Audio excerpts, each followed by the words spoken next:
Students, today we discuss about French Revolution, है ना? Chapter number first of history, French revolution, ninth class. In this video we discuss about question answer. इस वीडियो में हम question answer discuss करेंगे, ठीक है? तो फर्स्ट क्वेश्चन इज दिस. जो फर्स्ट क्वेश्चन है आपका, वो ये कह रहा है कि describe the circumstances leading to outbreak of revolutionary protest in France. मतलब वो कौन कौन से सर्कमस्टांसेस थे, कॉजेज थे, जिसमें क्या फ्रेंच रेवोल्यूशन हुआ, यानी कि आउटब्रेक ऑफ फ्रेंच रेवोल्यूशन. ठीक है, इस बात को समझेंगे. वे तो कंडीशंस जो थी, ठीक है, वैसे आपको जो डेट एंड ईयर है ना, वो आपको पता ही है. जो French revolution took place 14 July 1789. ठीक है, कब हुआ था? 1789 को फ्रेंच रेवोल्यूशन. तो the circumstances that cause outbreak of revolutionary protest in France. First thing is social inequality. Social inequality मतलब सामाजिक असमानता.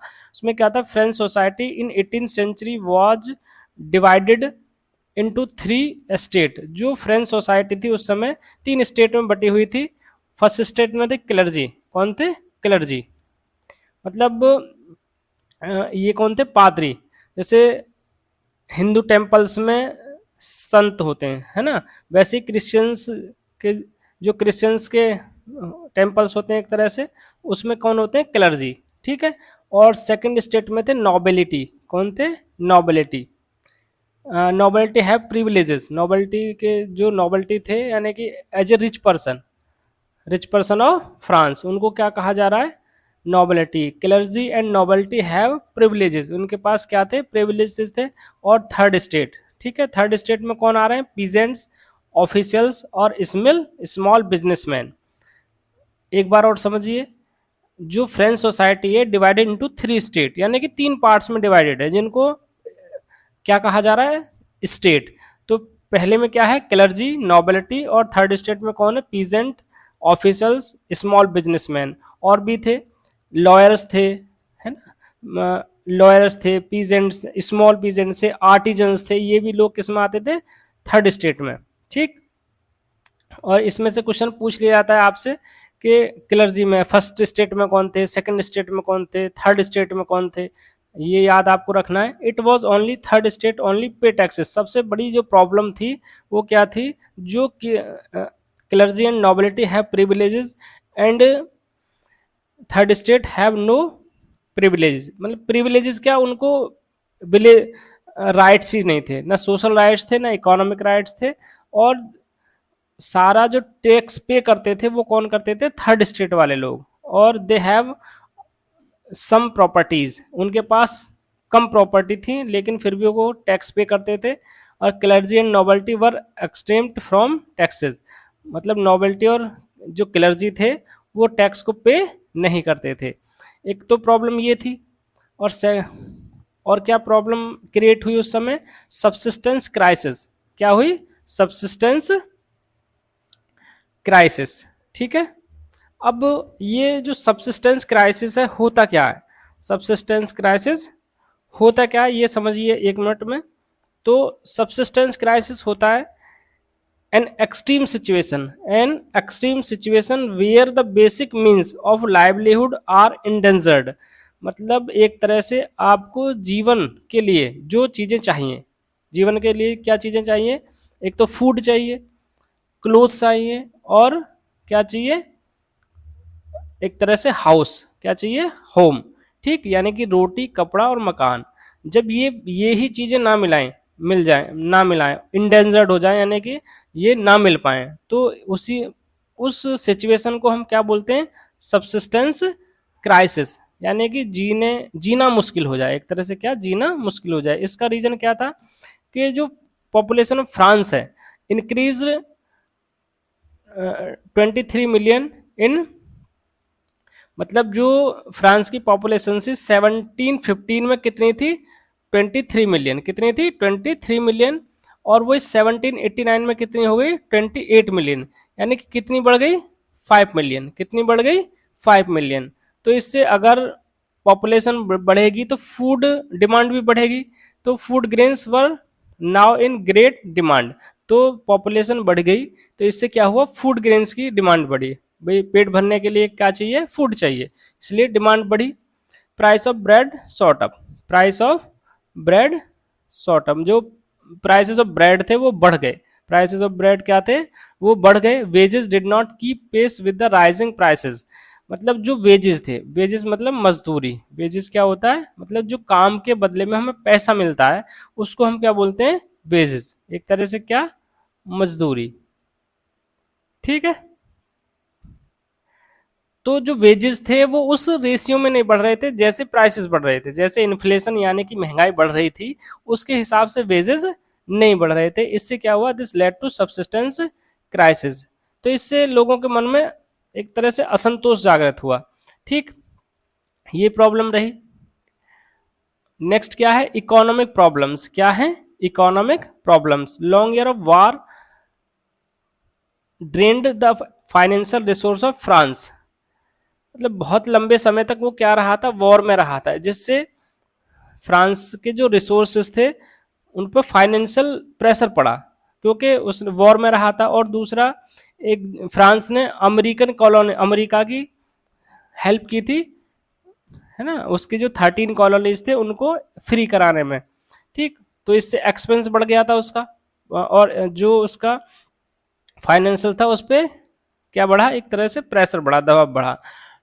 और मतलब दो चीज़ें थी, एक तो वॉर में रहा, दूसरा अमेरिका की सहायता की जिससे उसके खर्चे बढ़ गए, ठीक है। और कुछ गवर्नमेंट के कुछ रेगुलर एक्सपेंसेस होते हैं, सारी जो गवर्नमेंट्स होती हैं उनके क्या होते हैं, रेगुलर एक्सपेंसेस होते हैं, यानी कि मतलब रेगुलर खर्चे होते हैं। Such as the cost of maintaining army, सबको आर्मी रखनी होती है, उसको उसको मेंटेन करना होता है। द कोर्ट, है ना, जस्टिस के लिए, न्याय के लिए कोर्ट्स होते हैं। रनिंग गवर्नमेंट ऑफिसेस, है ना, और जो गवर्नमेंट ऑफिसेस होते हैं, ठीक, उनको रनिंग में लाने के लिए एक्सपेंस किया जाता है। और यूनिवर्सिटीज़ हो गए, स्कूल्स हो गए, पेंशंस हो गई, इस तरीके से बहुत सारी चीज़ें होती हैं जो गवर्नमेंट को क्या एक्सपेंस करने होते हैं वहाँ पर। तो the state was force to increase taxes. अब ट्रेजरी खाली थी, ट्रेजरी खाली थी, इससे क्या हो रहा था, अब ट्रेजरी को फुल करने के लिए अब गवर्नमेंट क्या कर सकती है, मतलब जो अगर खर्चे बढ़ते गवर्नमेंट के पास क्या टूल है, इंक्रीज टैक्सेस, यानी कि टैक्सेस को बढ़ा दिया जाए, ठीक है। तो लुई 16, है ना, उस समय French revolution, during French revolution कौन था, लुई 16, कौन था, लुई 16, राजा कौन था, लुइस 16, ठीक है, Louis 16। Strong middle class, strong middle class, middle class में, ठीक, मिडिल क्लास से मीनिंग यही है कि ना ज़्यादा बहुत ज़्यादा रिचेस्ट और ना ही बहुत ज़्यादा गरीब। The middle class emerge educated and wealthy during 18th century. तो उस समय 18th सेंचुरी में क्या हुआ, मिडिल क्लास का इमर्ज हुआ, यानी कि उदय हुई। वो कौन थे, एजुकेटेड थे और वेल्दी थे। वो कैसे थे, यानी कि उनके पास संपत्ति थी, यानी कि उन्होंने उस समय ओवरसीज ट्रेड जो थे, जो ओवरसीज ट्रेड थे, यानी कि ट्रेड से पैसा कमाया था, इससे क्या हो गए थे, वो वेल्दी हो गए थे, यानी कि संपत्ति उनके पास आ गई थी। तो they believed that no group in a society should be given privileges by birth. वो कह रहे थे कि जो किसी भी सोसाइटी को बाय बर्थ प्रिविलेज नहीं होना चाहिए, बाय बर्थ प्रिविलेज नहीं होना चाहिए। अगर आपको प्रिविलेज देना भी है, या प्रिविलेज मतलब स्पेशल राइट, प्रिविलेज मतलब एक तरह से क्या होते हैं, स्पेशल राइट्स। अगर आपको प्रिविलेज देने भी हैं तो on the basis of merit, merit on the basis of merit, merit के आधार, योग्यता के आधार पर दीजिए, बर्थ के बेस पर नहीं, ठीक है। तो idea of equality and freedom were put forward in the philosophers.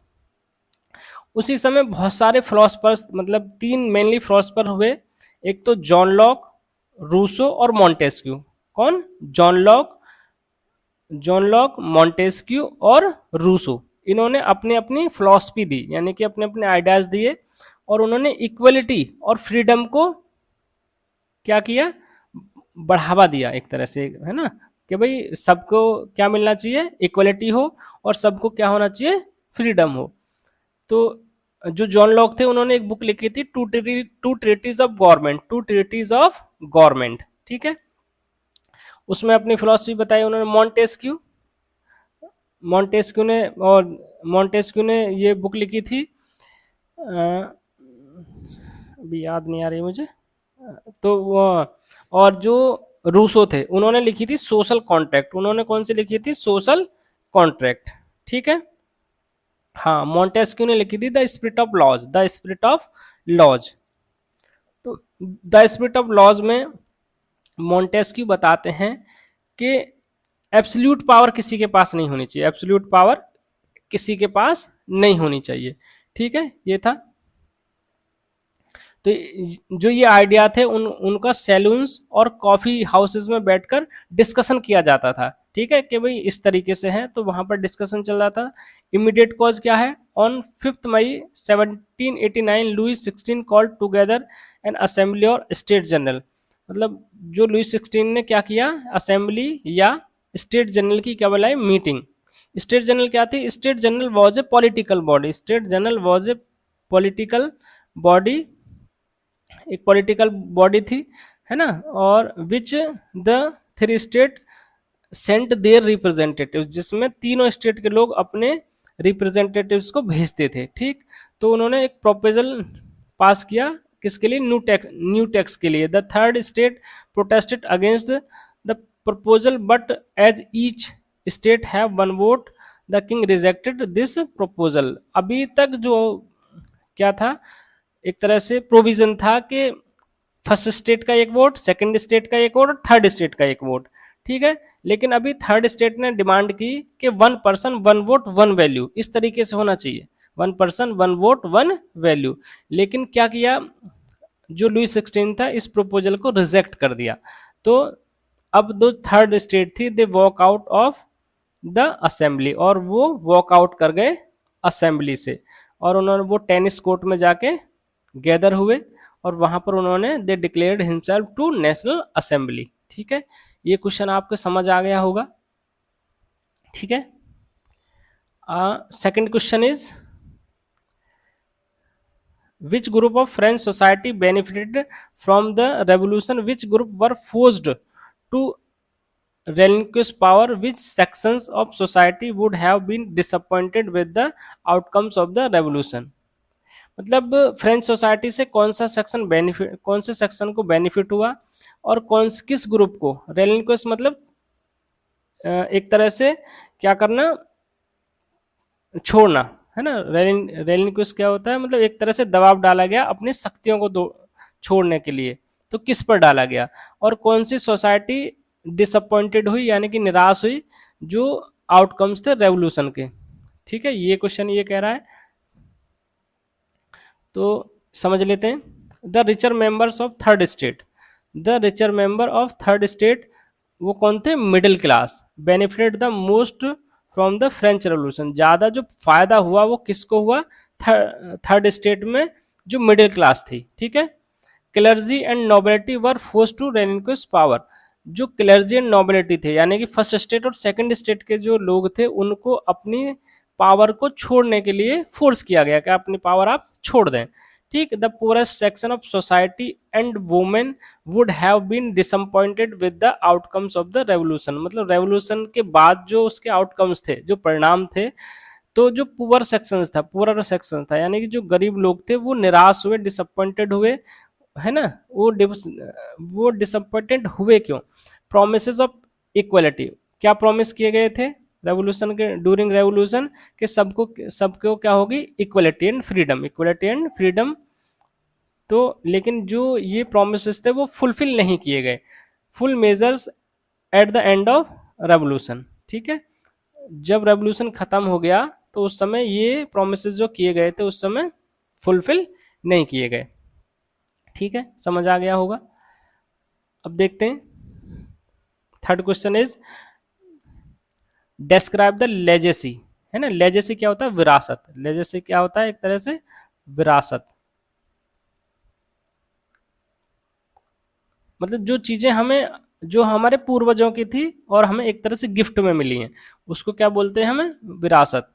तो जो फ्रेंच रेवोल्यूशन की लेजेसी थी यानी कि विरासत थी for the peoples of world during the 19th century and 20th century. 20th century और 19th सेंचुरी में जो लोग थे, विश्व के जो लोग थे एक तरह से, उनके लिए क्या मतलब क्या फायदा मिला फ्रेंच रेवोल्यूशन का, ऐसे समझिए फ्रेंच रेवोल्यूशन का लोगों को क्या फायदा मिला।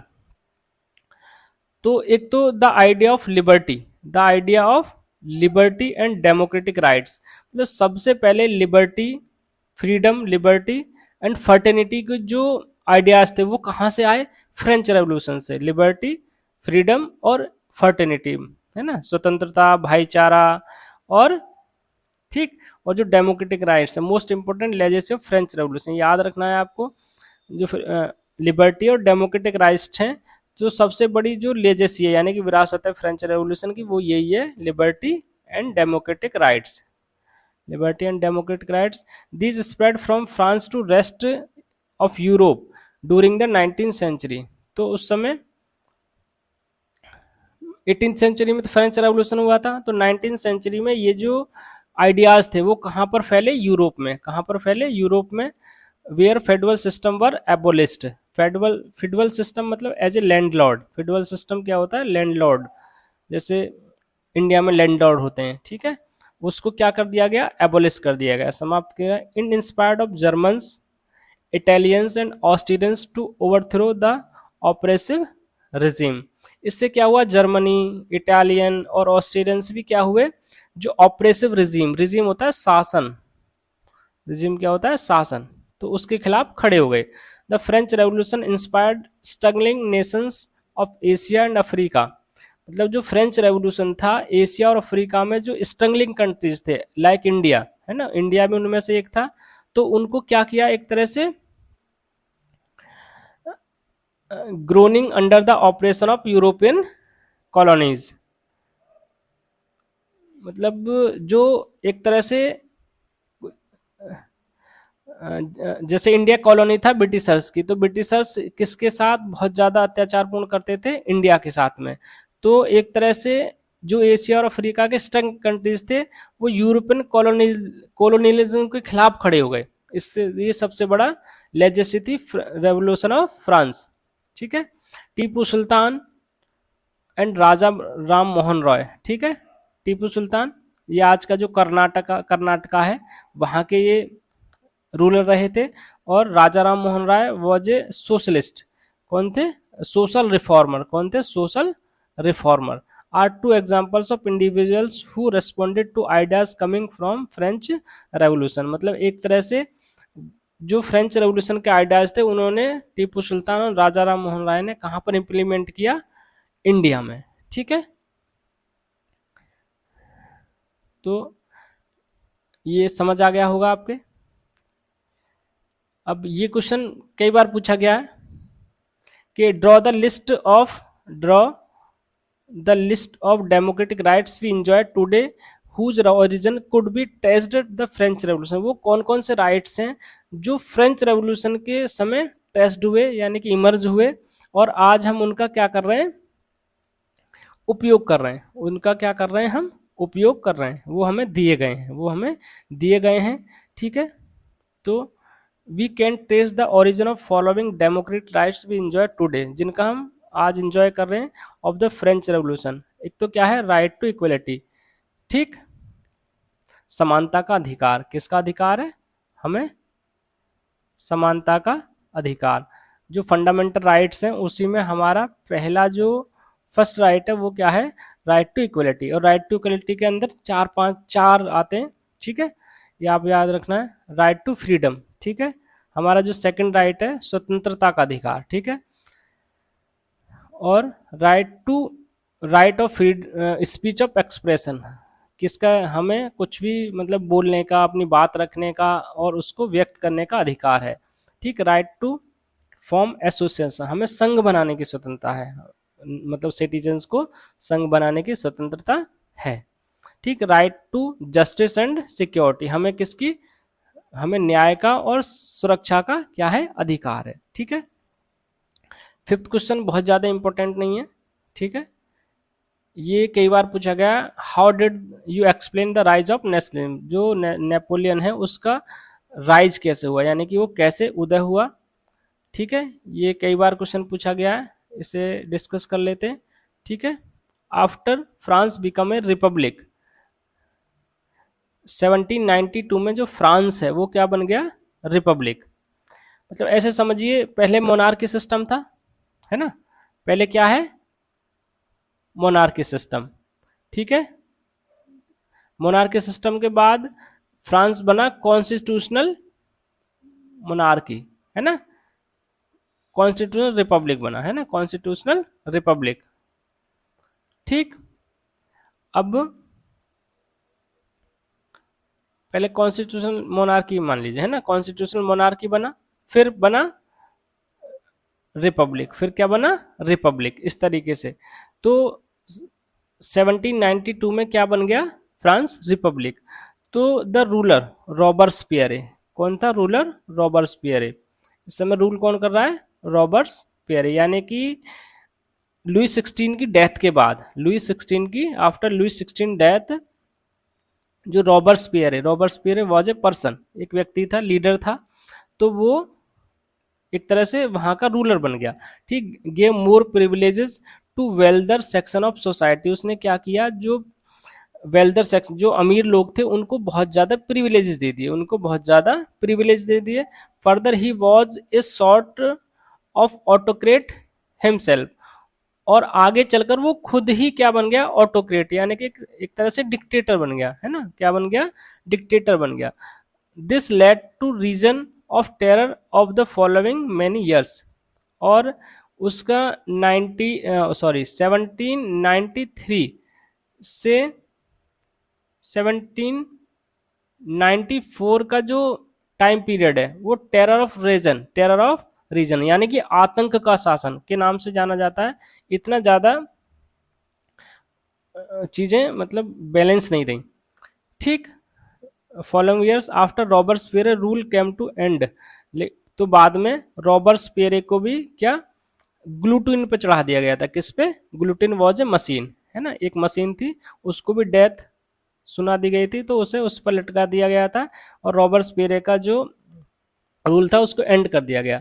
रॉबर्सपियरे के बाद आया डायरेक्टरी रूल, कौन सा, डायरेक्टरी रूल। डायरेक्टरी में क्या होता था, एक तरह से ग्रुप ऑफ मेंबर्स था, हु रूल द फ्रांस, मतलब एक तरह से एक कमेटी बनाई गई, मतलब उस जो रूल करेगी।